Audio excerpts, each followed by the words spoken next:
If you feel like this year's Call of Duty has a muted presence, at least in marketing, then you're not the only one.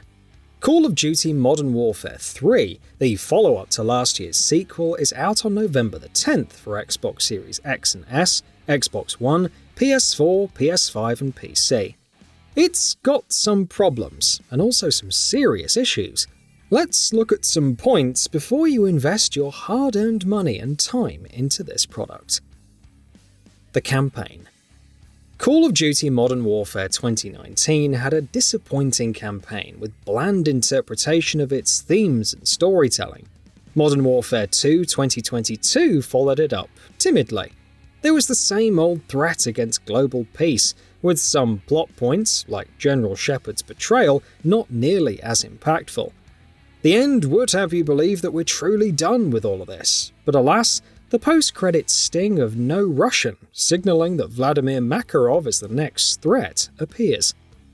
Maybe it's the bias towards this series or wishful thinking, but Makarov in this series is seemingly overhyped as this ultimate evil that could upend the almost everything.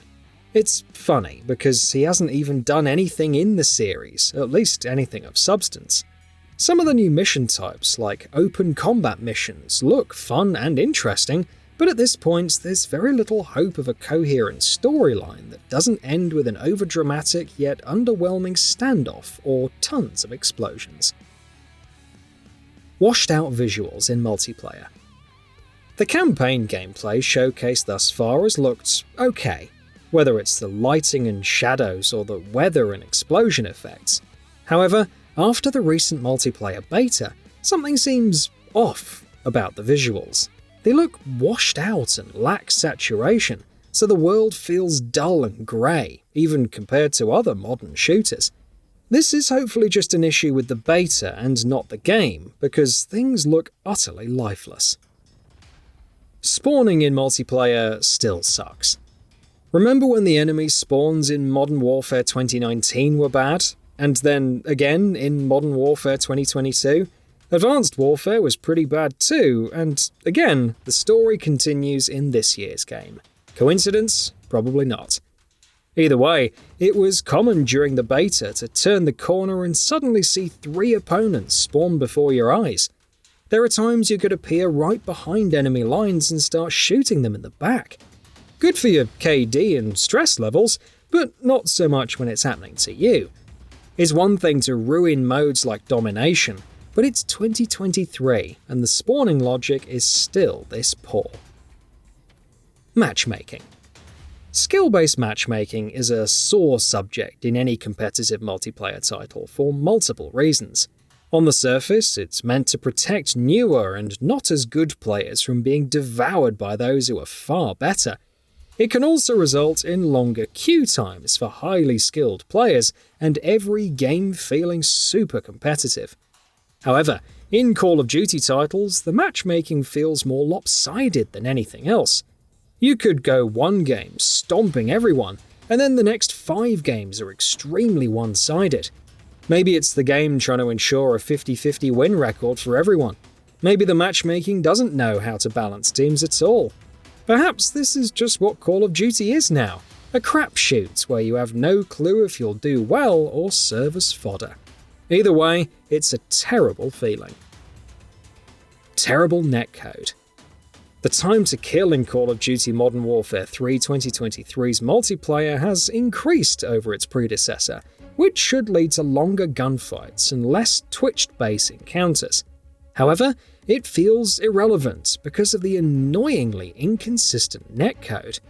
If you ever shot an enemy from behind several times, only to have them suddenly turn and erase you, good news, that's back. While the 2019 and 2022 games always had this problem, Modern Warfare 3 2023 feels especially egregious. It may be wishful thinking to hope it's improved by launch, but alas. Horrendous UI. Remember the horrendous UI from Modern Warfare 2 2022 and its massive titles, the sheer amount of wasted space, the small text for things like daily challenges, or the vertical scrolling to navigate the menus, which feel like a mobile game. It's all here and uglier than ever. Not only does it feel non-intuitive, but the amount of space that is left unutilized is simply jarring for the senses. While it could receive some improvements by launch, this is pretty much the UI for the rest of the year, and it sucks. Footstep audio. The overall sound effects aren't the best, especially with weapon sounds, but the footstep audio in multiplayer is probably the worst. Your allies' footsteps sound much louder than the enemies, resulting in you turning and shooting them more often than not. Footstep audio has always been an issue, even in Modern Warfare 2019, but you'd think that the third game wouldn't regress to that. Maybe the overall audio mixing will improve by launch, and maybe it won't, but the footstep audio needs some serious work. No round-based zombies. On the one hand, a zombies mode taking place in a large war-zone-like area with multiple other teams working together to fight the horde sounds enticing. It looks cool when everyone's working together to take down some of the bigger creatures in the series. However, the fact that traditional round-based zombies is absent doesn't quite sit right. Yes, you can discover weapons and secrets and purchase stuff, but it doesn't feel the same as fighting for your life as long as possible while seeing everything it has to offer.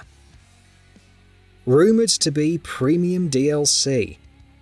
Before Call of Duty Modern Warfare 3 2023 was even announced, there were rumours of it being a premium DLC for Call of Duty Modern Warfare 2 2022.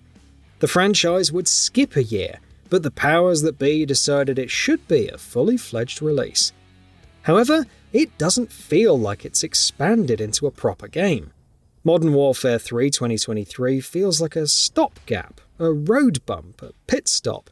Any number of metaphors you could come up with to describe this current state, because that's what it originally was. It will receive post-launch support, Warzone integration, and copious amounts of cosmetic bundles, but as it stands, this year's Call of Duty feels like a rudimentary release instead of a product that will do any interesting stuff. A $70 product that hardly does anything new. A campaign which will likely do nothing new, yet again, and almost a complete lack of unique content, you would think that there would be a cheaper entry point in the game. No, the game will cost you $70 US. Now, that price tag is a standard for the industry, but at least those games try and focus on innovating new features. But with Modern Warfare 3, the publisher is set to make as much as possible with the least attention to actually developing new and engaging content. So, what are your thoughts on this? Go ahead and share them in the comments below. And if you like this video, please subscribe to the channel and enable all notifications by clicking the bell icon to get new video updates. We upload every day and would really appreciate your support. Thanks for watching.